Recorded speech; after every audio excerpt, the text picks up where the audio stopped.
Hello, everyone. Welcome. Good evening. So, does anyone know what are we reflecting on today? What's today's topic? Everything can be specified in karma, classified as karma. Okay, that's good. But particularly, we are reflecting on this topic: justice that never fails. That's the topic. I was wondering. Let's start with a question. Who feels there is injustice in the world?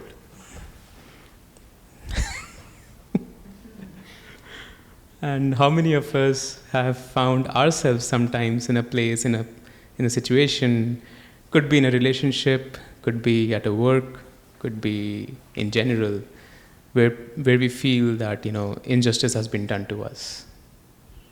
I guess all of us, in to some degree, right? But what spirituality helps us look at or kind of learn is that justice and injustice comes from a place of not knowing something deeper. We had a brother visiting us a couple of months ago, and he was sharing an example with us where he said he was giving a talk titled "Remaining Calm in Chaos." And during the talk was going on, there was an earthquake. And 70% of the people, they just fled. They just went out the room. In fact, they said, "Did you just deliberately make that happen?" But there were still 30% of the people sitting in the room. And he himself was surprised by that. He asked them, "Why are you guys sitting here?" And they said that, this building we are having the talk in, it's a wooden structure. It can withstand this tremors of the earthquake. So there was a sense of knowing some knowledge, something that made them calm, that held them where they were. So in many ways, I feel justice is like that. Now, one thing is, of course, there is an external level to justice and injustice. But then there's a whole internal world within us where we sometimes maybe are unjust to ourselves, to the mind. So today, Sister Rona is going to take us into that reflection. And let's see how we can explore this whole dynamics of karma, of the laws that might be governing at a deeper level, and then take this wisdom with us and put it into action. So, very warm welcome. Actually, I would like to say thank you for having interest in this topic, because it is quite a deep topic, and maybe in some cases also challenging topic. So if you are taking it on, it means there's some quality of intellect, quality of mind, a person who wants to understand things at a deeper level. And so this topic of justice that never fails, it implies that there are certain laws and certain rules and man-made justice, you could say, that does fail. Or that at least fails us, or we feel it fails us. And that there are sometimes rules which do not apply to everyone. They apply to some, but others, they can escape those rules or they can escape those laws. And then of course we feel this is not fair, this is not just. If there is a law, it should apply to everyone. If there is a rule, it should apply to everyone. If there is a dynamics, it should apply to everyone. And when it doesn't, because someone can escape those rules or laws or can impose some other thing that makes it beneficial for them but not for others, then we feel this is not fair, this is not right. And rightfully so also. The thing is, what is useful to understand for us is that there are man-made laws which have their flaws, and even if they are perfect, there will still be ones who can escape them. But there are laws in this physical universe that no one can escape. For example, there are the laws of natural science. Gravity is one such law. If someone jump out of the window, there's only one way where they will go, and that is down. And it doesn't matter if he's a king, or if he's the CEO, or if he is illiterate, or if he's rich or poor, or whatever skin color or religion. The laws of gravity do not discriminate. There's only one way to go, unless you have some, some flying vehicle, it will pull you down. So there are certain laws that are absolute, and they apply to everyone. There are certain laws, and they are man-made in general. They are not absolute, and we find loopholes in them. Now, the laws of science and the laws of natural science, that is one area where laws are absolute. This flower, it was new, fresh, clean. Of course, they cut it, and then they sell it. And it will become old. It will become withered, it will become, discolored, and it will disintegrate. Doesn't matter who buys this rose. If it is a rich person or a poor person or a Christian or a Muslim or an atheist or black or white, doesn't matter. This rose, sooner or later, will wither, disintegrate, finish. Now, so the laws of nature and the laws of matter, they apply, and they apply indiscriminately. Am I saying that right? They apply to everyone. Doesn't matter if you buy or somebody else buy or somebody give you, it will still happen. And there are many, many different things. There is fire. Doesn't matter who put their hand in fire. Fire will not say, "Oh, I will not burn you." Or somebody else, "I will burn more." Or the rain doesn't say, "Oh, I will not wet you, and you I will wet." Certain of those dynamics, they happen, and they happen for everyone. Now, there are also laws at a more subtle level, and they also apply to everyone. And just because they're subtle or because they're invisible doesn't mean they don't work or they don't apply. It's just that it means I don't know them. There are laws of molecular biology. You don't know them, but they still work. There are laws that create the formation of clouds in the sky and certain temperatures. There are laws I don't understand, but they work. Now, there are laws at a more subtle level that many of us don't know, or we don't know accurately or in depth, but they still work. And like Achal was saying in the beginning, if you know something more, it can put you at ease, it can put you in peace, it can help you take better decisions, make better choices, if you know certain things which are useful.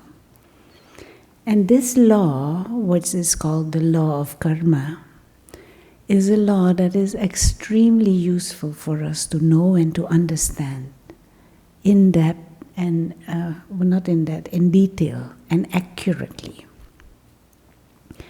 Because it can help us guide our life, and it can help us gain perspective on things which we otherwise would not have, and we otherwise would ignore or oversee, and that might put us in a vulnerable spot in many places, in many circumstances. Now, this law of karma, kar means hand. Literally, the word means hand, and it comes from, karma comes from you do with hand, what you do with hand. It is, the meaning is action. So there is a law that governs our action. And it is a law that governs the moral value of our actions. I mean, if I take my fist and I punch it to the wall, what will do? What will happen? It will hurt, yeah. And it will hurt everyone also. It's not, it will just hurt me. Anybody who punches, some might be more resistant and more trained, but it will hurt everyone. The wall punches back. So there is an action at a physical level, and there is a reaction, a return, opposite action of what I do. But when I punch, the action is not only the punch. The action is also connected with the thought behind the punch. Now, I can punch because I hate you. That is the moral dimension of the action. Thought is making you do it. Yeah, not only the thought is making me do it, but the quality of the thought is there. Because I could also punch this wall because it needs to be demolished, because something new needs to be happening there. But I can also punch out of frustration. I can also punch because I just want to break. And I hate you, that is why I don't want this wall, so I break. So the quality of the action is not just the action in itself. It is also the thoughts that accompany that physical action. You understand?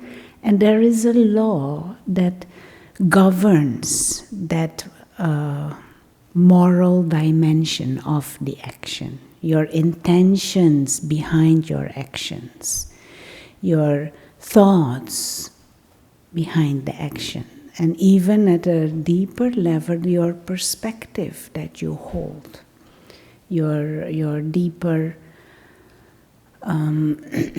what is your attitude that you have. Now, another example, say there is some charity to be done, some research into some cancer institute, that research. And someone donates, what, $10,000 for research. That is action. It's not action with the hand, well, maybe you write some check or so, but the action of the giving of money is there. But that action is also colored by the intentions behind. Someone may sincerely do that because they want to help and uplift, bring some benefit to society, bring some benefit to health compromised people. But that action can also be done because they want their name like this on the lap, the wall. My name should be there, and also a publication in the newspaper of how much I donated. So then the intent behind the action is, what is it? Some ego needs to be inflated. And maybe also, if my child gets sick, or if my relatives get sick, they need to get preference with the treatment.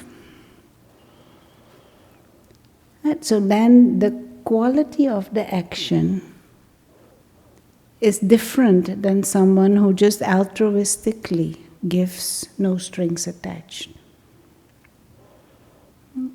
And so the law of karma tells us that whatever you sow, it will bring fruit, and that fruit will also come back to you. But if you sow tomato seeds, can you reap coconut?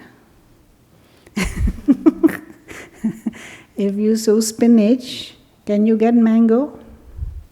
No. So your actions, and each action has its own quality, they will bring fruit. And according to the quality of the seed, accordingly will be the fruit. I mean, this is not rocket science, I think, but we are not used to thinking in this way. And action is also what we speak. We can say sweet things, but with drop that intent in our head. So the quality of our words, the quality of what we speak, is also decided by the intention behind the words, the vibration with which the words are spoken, the selflessness or the selfishness with which I do. Now the law of karma wants to guide us to bring out the best in us. And so if we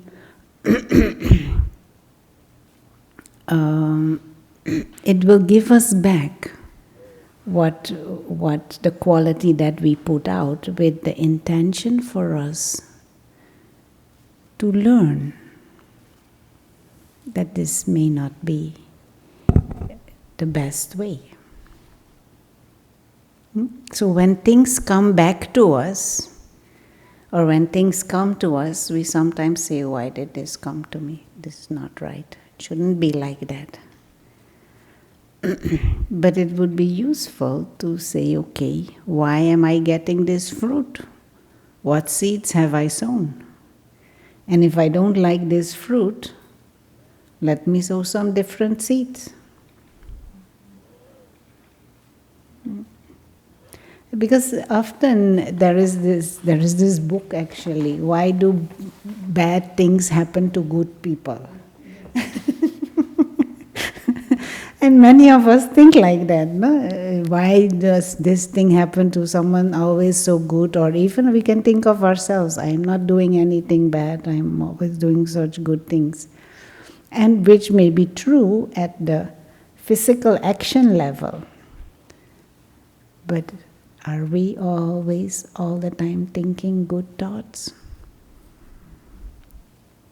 Today, just today, since the morning that you got up, what kinds of thoughts did you have? Did you have good wishes for the subway conductors?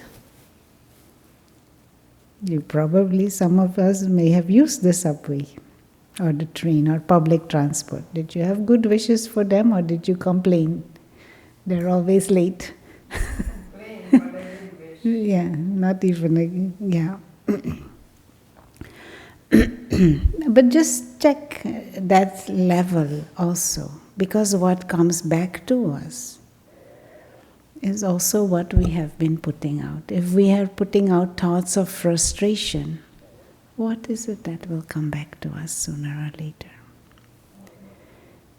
If we are putting out useless thoughts, waste thoughts, just random useless thinking, what will come back to us?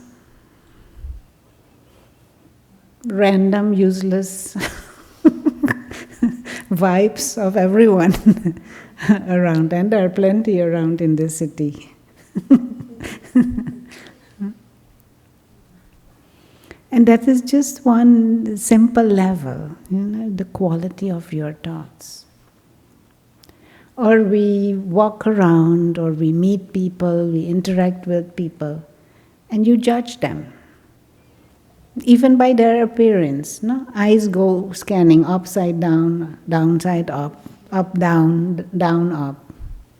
Scanning, judging.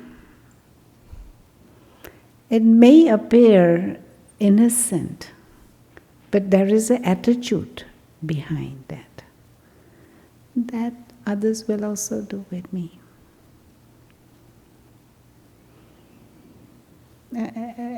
Does it make sense? And these are actually the dynamics that, what is the word? They define our experience of quality of life.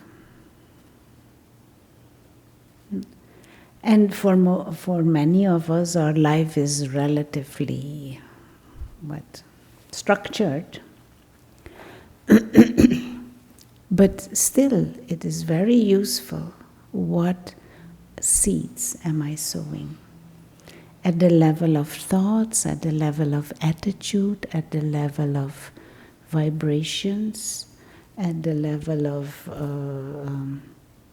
physical actions also, words and physical action. What thoughts am I sowing?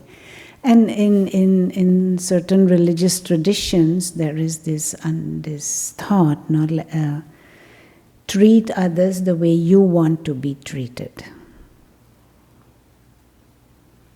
And it is actually a very good standard. At some level, it is a very good standard. But expand it a little bit. Not just the physical action, but think about others how you would want to be thought about.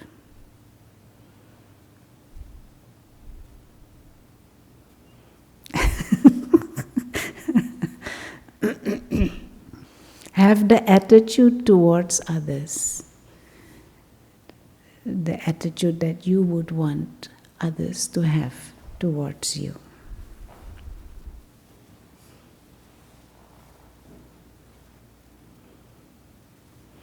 You want to say something? Ask something? Now, there is deeper understandings here also.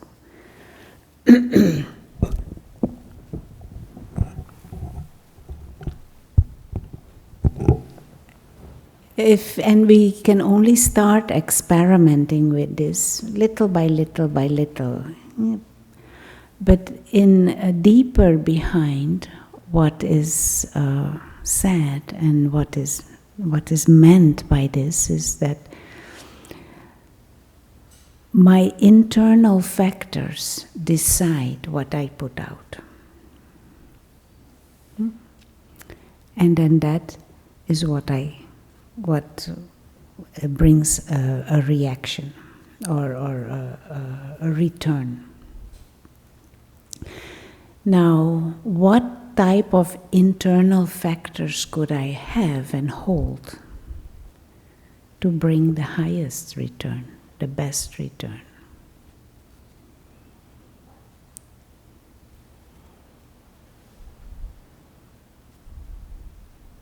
How can I plant those type of seeds that will bring a life of harmony? How can I sow? What kind of seeds to sow to bring a life that is filled with benevolence and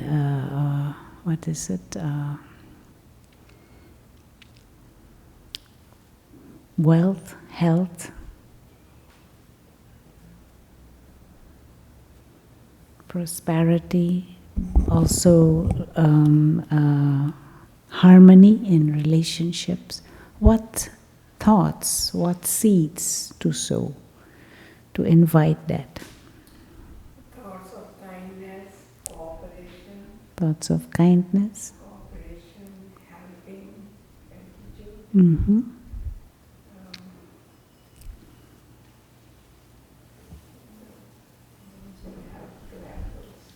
I found that I struggle with patience. I find that I struggle with patience. So recently I've decided to be extremely patient with everybody else in hopes that that will be returned to me. And I find that I am very aware of those moments where it is returned to me, and that gratitude has further encouraged my patience. So it's a beautiful like feedback loop that I've noticed. Very good. Yeah, very good.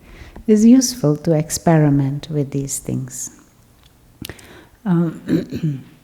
Something that I sometimes share in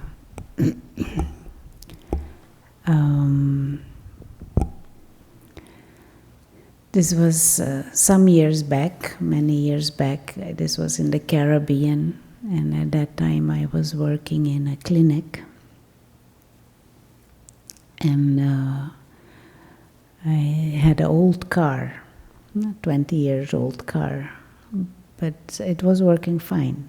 And night shifts, weekend shifts, anything, whatever there was a emergency or anything, I would just take the car and go, no problem, wherever.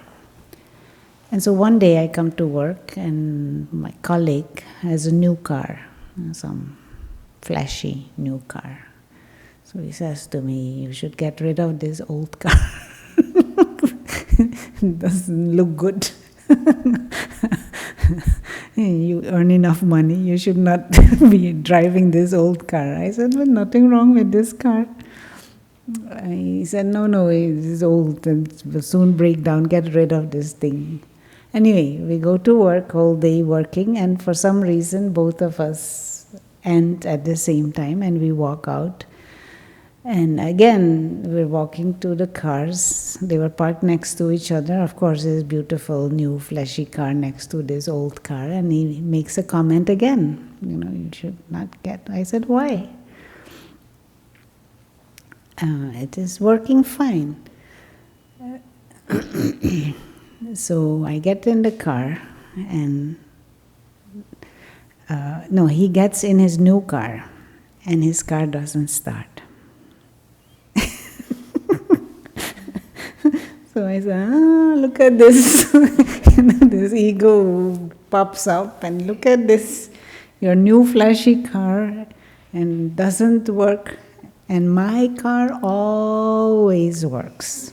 I tell him, I don't need this new car, my car. And I get in the car, and what happens? The car doesn't start. And at that time he said, your car always starts, no? And at that moment his car starts. And he laughs and he says to me, you better get a new car, and he drives off. And 2 hours, more than 2 hours, the mechanic comes, they try and see, they can't find anything wrong with the car. They can't find why it is not starting. So after 2 hours I say, okay, let me go I want to get into the office. That time we were not having mobiles, and so I got into the office to make a phone call for the taxi. And I think before I make the call, let me just sit and meditate. Let me practice what I tell others to practice. So I sit down, I meditate for a while. Consciousness shifts, awareness shifts, all these thoughts about car and new car, old car, it's completely finished. And I pick up the phone to call the taxi, and thought comes, try one more time. So I walk out and I try, and the car starts. And I feel it is because that situation wanted to teach me a lesson. First of all, this influenced by greed or flashy car. Second of all, the ego that popped up when his car didn't start and my car always start. And when it calmed down, the car start. Situation cooperates, no problem. And when observing life, observing my life situations, sincerely from this angle, I always see connections and reasons. And so this law of karma, things happen, but if we don't see them in the bigger context, if we do not decode the message, we may think this is unfair, this is not right, it shouldn't happen like that, look at this, I didn't do anything wrong. But maybe there's something I need to understand at a deeper level. Now, one friend of mine, long time friend, also from the Caribbean, he was born in very underprivileged circumstances. No financial resources at all. And he wanted to study, but there was no money for him to be educated properly. And he wanted to study and he did his best, climbed the ladder, but anytime when he has a job, he gets money, he spends it on useless things. When you ask him what he wants, he tell you he wants to be rich. Why? To buy things. Not necessarily, not to pay for an education or to, buy clothing or, no, just to buy. So his first salary, he bought a golden watch. Can you imagine? A golden watch. If it is a watch, until that, okay, but a golden watch, first salary. And observing his habits, observing his tendency, deeper desires, that situation is trying to show him, learn how to use financial resources. Don't act out of impulse, don't act out of greed, because then it is just prolonged. And maybe those inner factors were even carried with that soul. And that is why birth was in a circumstance like that. To teach the soul a lesson. So in that broader perspective even, from one life to another lifetime, the laws of karma are in effect. Maybe he was rich in previous birth, but rich in itself is not the point. It is the misuse or abuse or indulgence through wealth. When he was rich. Yeah, when he was rich. Yeah. And now this situation is difficult because those tendencies are in the soul of greed, of misuse, of abuse. And I could see this tendency because when he does get little bit money, he doesn't buys a golden watch. And so this situation, and that watch broke. Not too long after it broke. So, and it is a nice guy. He's a nice guy, chatty, helpful in many ways. But there is that tendency. And so the law of karma is trying to send him signals. Understand? So, and in a bigger scheme of things, you can say, oh, this is unfair and why. But if you consider the journey of the soul, there are many moments that we could learn the lessons if we are so inclined. If we want to look at life and our life like that. You want to say anything? Ask anything? Does it make sense? Anyone on Zoom want to say anything? We are having Melody with us. and probably also Sophia. They are joining us from the Caribbean, from Haiti. I think so. No. I don't know, I did not look at the other names, but Melody is. I don't know if they can talk. They might not be able to talk. Want to say anything? Ask anything? Anyone? Just give the mic.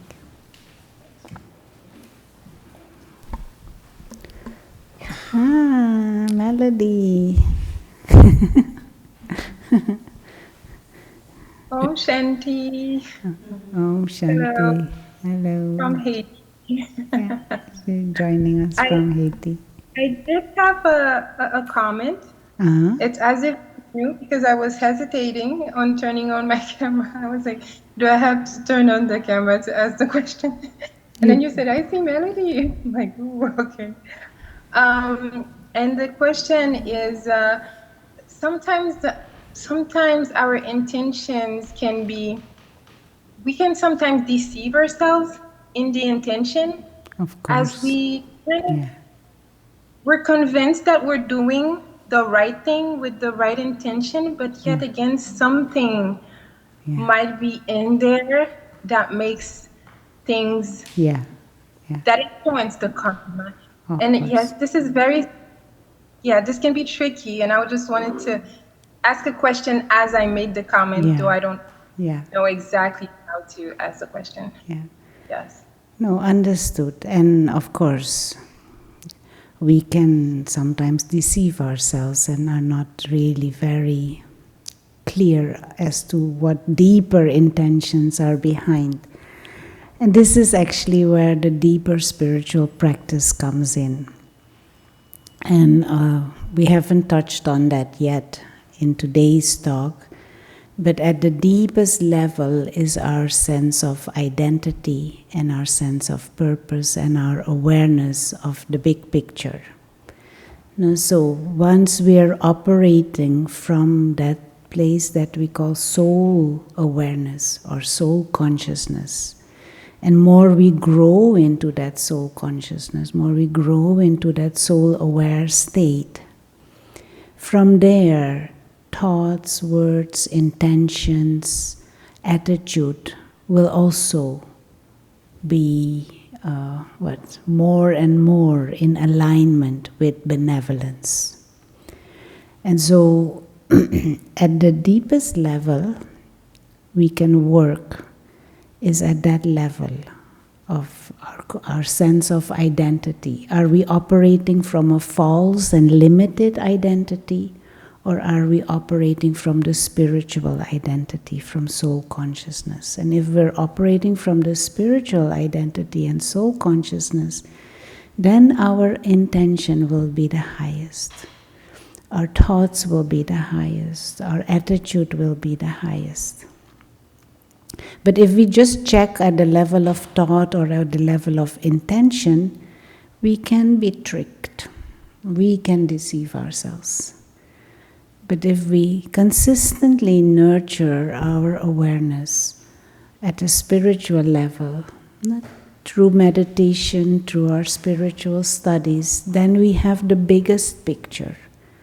The spiritual dimension, the soul world, the physical dimension, we understand ourselves in a broader context of life, then our attitude and intention will be of the best quality. And that will bring the best return also. Very good question. But we can, that is a larger journey, that larger spiritual journey, which requires certain dedication, which requires certain structure and regularity. But wherever level you are at, you can always aim to see a bigger picture than where you are seeing right now. And the bigger your picture that you hold from where you operate, from where you choose, the bigger the picture, the better quality of choices you make. and the better quality of actions you have. No? Does it make sense? So, for example, if you look at Fifth Avenue only between 31st and 32nd Street, and you think, oh, this is Manhattan. Look at these people and look at this truck, the traffic and the rats all over the place. This is Manhattan. Yes, this is Manhattan, but there are other parts of Manhattan too. And worse and better. And so if you make your decision and your choices based on just this part of Fifth Avenue and your vision and ideas on Manhattan, it is very limited. But if you know bigger, you can make better choices, better decisions, better description. So in any situation, if your aim is to see a bigger picture, you will always be better off. And the biggest picture, of course, is the picture that includes the spiritual dimension, the invisible dimension. And often these days we don't do that. It is not taken into consideration even that we are spiritual beings. And this is why our systems and our society is failing. And many of our own lives situations might be very limited because we don't have that spiritual perspective in place for ourselves all the time. Wanted to say something or ask something? Yeah, it just sparked new thoughts when you were talking. So with karma, there's so much to it, so it's like very hard, like, right, it's better to often not even think about, like, and just try to do like the right thing. And I think the thing that trips me up sometimes is like, okay, you have this big bank of karma from all your past lives, and in this life you're going through and doing what you think is right, taking the wider perspective, doing your sadhana, and just kind of being like, okay, I hope that lessens the bang versus adds to it. And I think sometimes it feels hard to know, like, is it working, like, to keep the faith of doing it. And also, as you were talking about, like, if, like, why do bad things happen to good people, but like if you get into this cycle where you're not necessarily seeing progress or good things, like how do you keep that faith that what you're doing is right, or knowing that maybe you need to change? Yeah.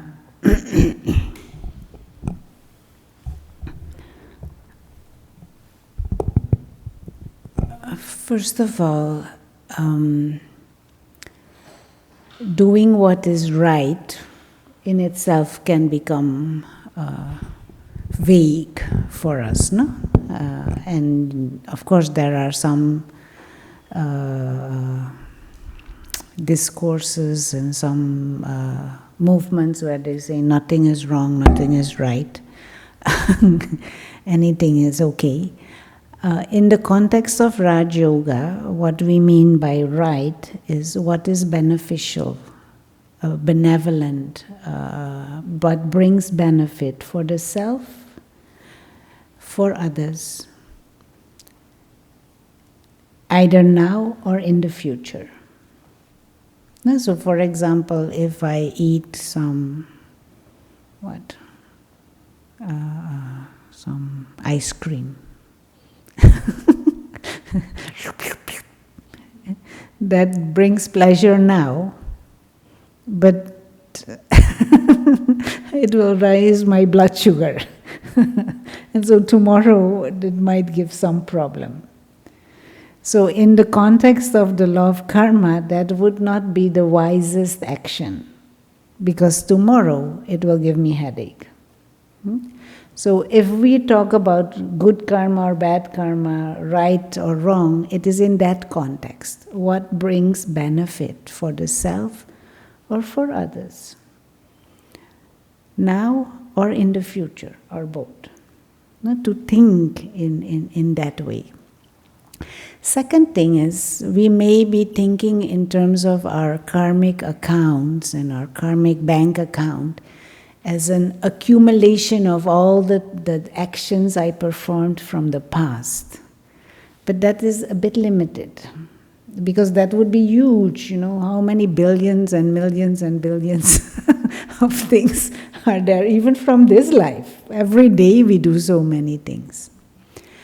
But how the accounts are carried over is in the form of our tendencies, and in the form of our inclinations, in the forms of our likings and dislikings.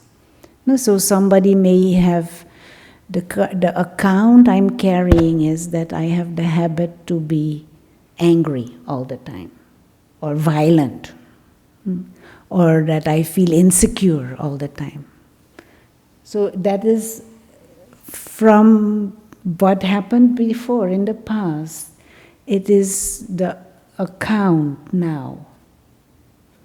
So I also don't need to know what happened and what I did and what I not did, and it is not a one-on-one thing even. The moment I drop or I come out of that insecurity through whatever practice or therapy or whatever reason that helps me, then it means that karmic account is dissolved.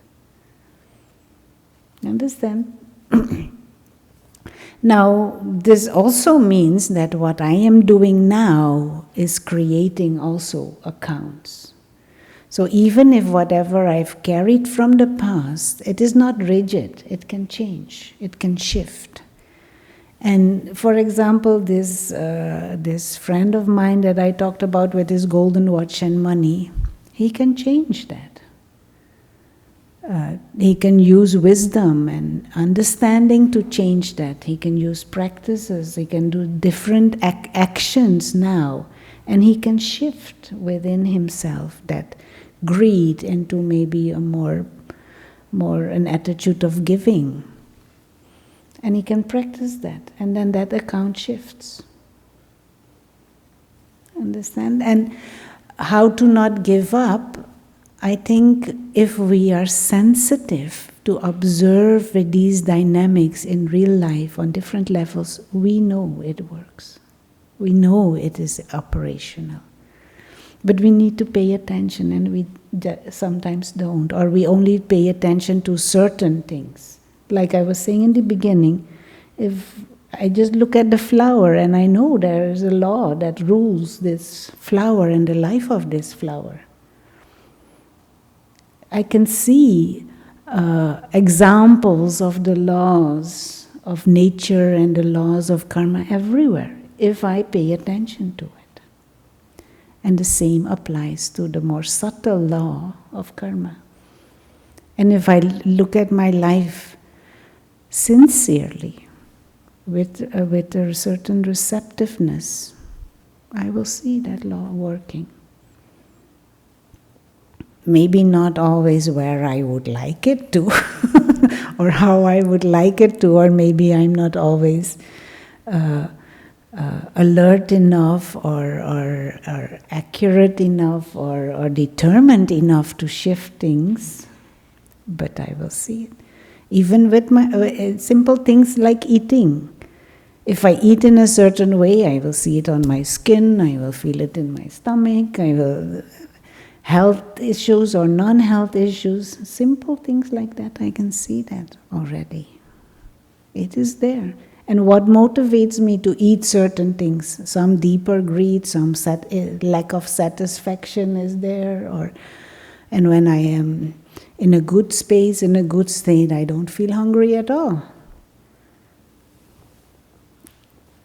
You understand? So it's... Of course, it's not to say that you're never frustrated or that you never shift, but if you're truly honest and sincere, you see this law at work. We just need to pay attention. And if not in my own life, I can see it in life of others also. Sometimes it's more easy and safe to see it in other people's life. No? But it also applies to me, even though you might not necessarily want to acknowledge that all the time, but it also applies to me. Thank you. Yeah. It's, like, truly helpful. Yeah.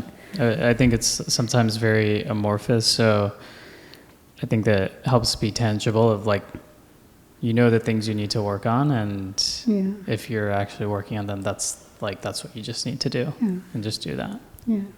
And there is also a certain instant reward for every action. Now, so sometimes we sit and wait for the result. But just doing the right thing in itself gives a sense of pride, independent of the reward. Now, sometimes simple things. If I fast one whole day, I feel good about myself. Whatever the health consequence of it is at a physical level, but just the fact that I did it a whole day, it gives a sense of, pride, satisfaction. Huh? Contentment, and also some inner resilience is built through that. So sometimes we're also very gross at looking at results. If I give something away to someone, who is the first person that is happy? It's me. They are happy because they receive, but I gave away something, I feel good about that.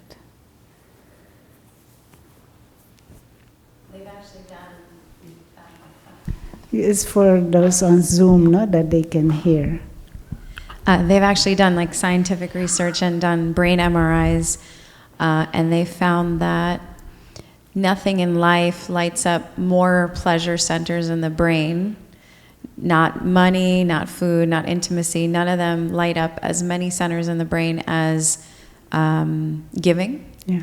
And the joy of giving neurologically even is the most stimulating of all of the experienced emotions. Yeah.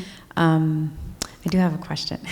Linking. Yeah, just one moment. Yeah. This is very useful, and this is very useful for all of us to know, because we live in a society and a culture that consumes, and we are trained to consume. We are taught to consume. We are taught that we need, that we want. But it is actually the opposite of our human nature. We feel on a high when we give. And more we get, more we need. More we need, more we want. More we get, more we are scared to lose. We're coming into a downward spiral of negative emotions, which is not recognized in society, even not by our health care and mental health care systems. The healthy habit of giving, even if it is not fully from the heart, still it is better. Still it is better. And it would be so useful if this kind of research get more popularity, because part of our mental health epidemic is because of structures in society and tendencies that are very unhealthy, and they go against our human nature, our innate nature, so to speak. But once greed is stimulated, then that wants more and more golden watch and another one, but it never makes us really happy anyway. How long are you happy for the golden watch? 1 month? Not even. Few days, then you don't even notice anymore, probably.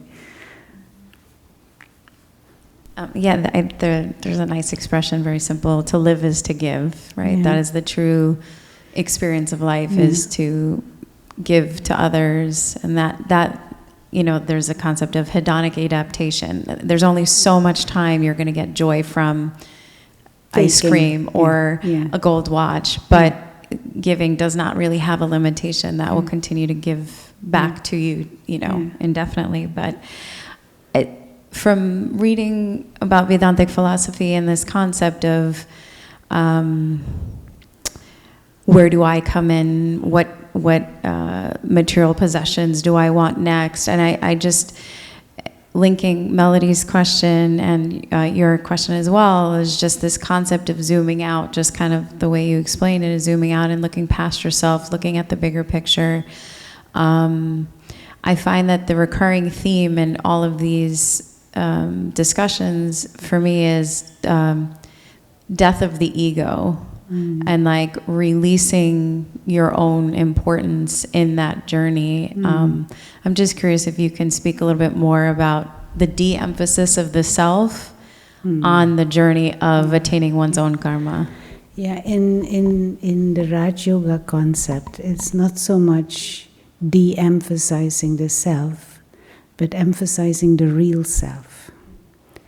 There is huge understanding and emphasis on the amount of false identities that we have built up, which is what we call ego, not the false idea of self. And the invitation and the encouragement is to bring our sense of self back to a spiritual identity. I'm not this body, and I'm also not the characteristics of this body. This is the vehicle. The real self is the soul. Genderless, ageless, skin colorless, all of that. And because human beings, we have identified with this. We feel, and this is where the complications have come in. And ego just grows and flourishes. But once we are in soul consciousness, this becomes extra. It is an extra gift. It is a toy with which I play. What is it? Sophisticated and intricate, but it is not me. And so in soul awareness, in soul consciousness, you feel everything is a gift. Even this body is a gift. You feel grateful and happy. You don't feel this is mine or I need.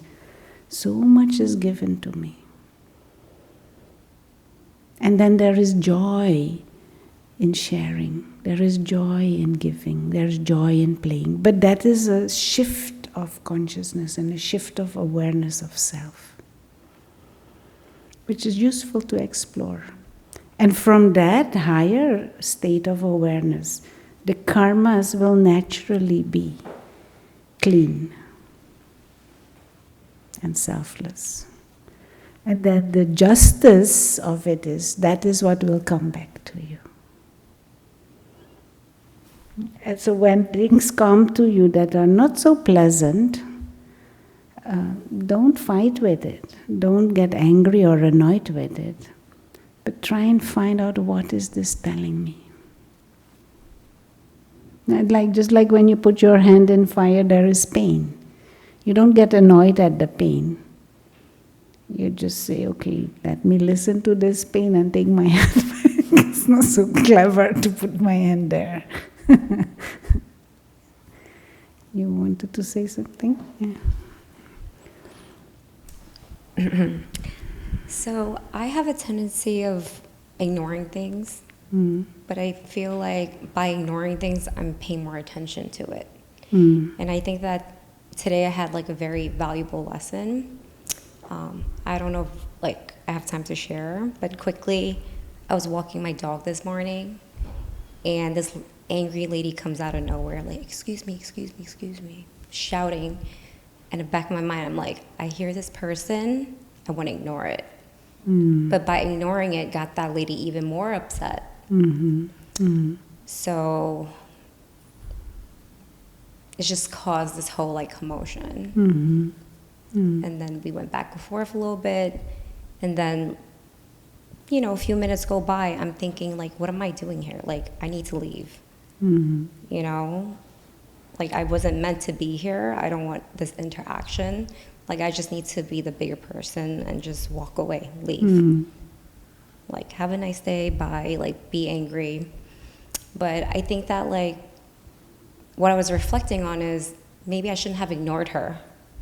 maybe respond, acknowledge her, be kind. I don't know, but it just had me thinking all day. So it kind of like upset me, but then the rest of my day was great because I did a little bit of reflection and, had like good things happen to me, interacted with like great people. Yeah.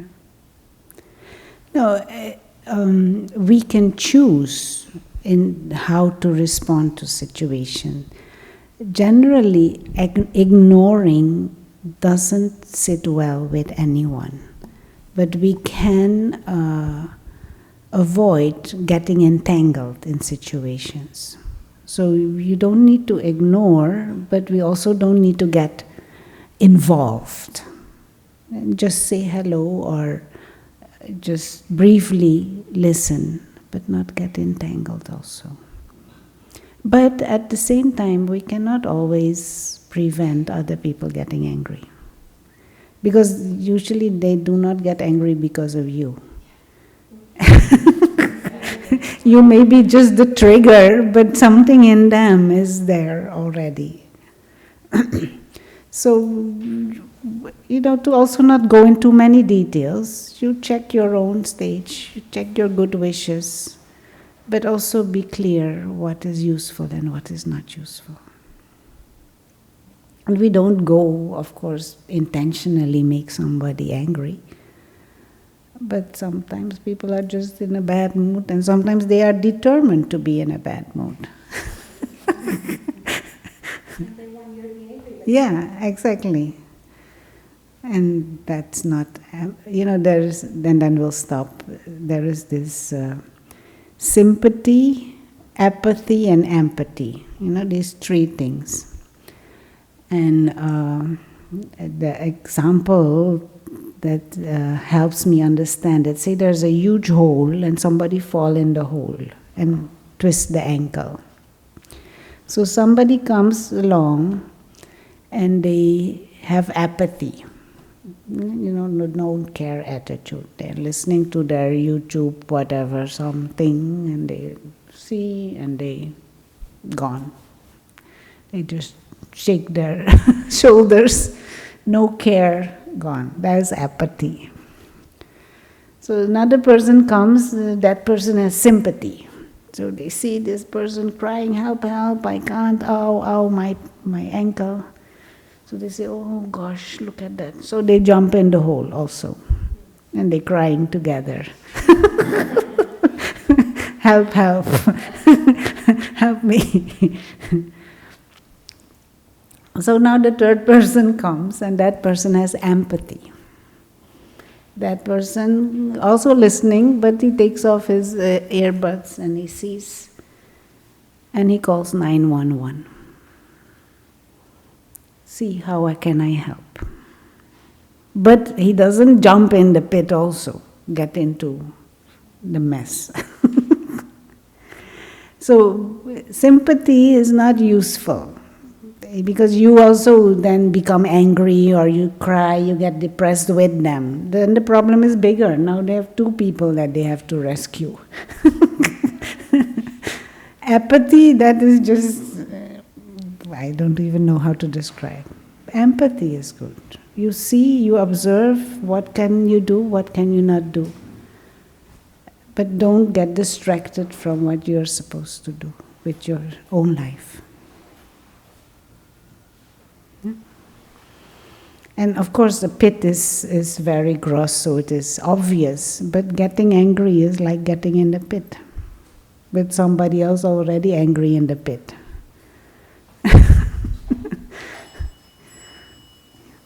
Okay, let's close because we are beyond time.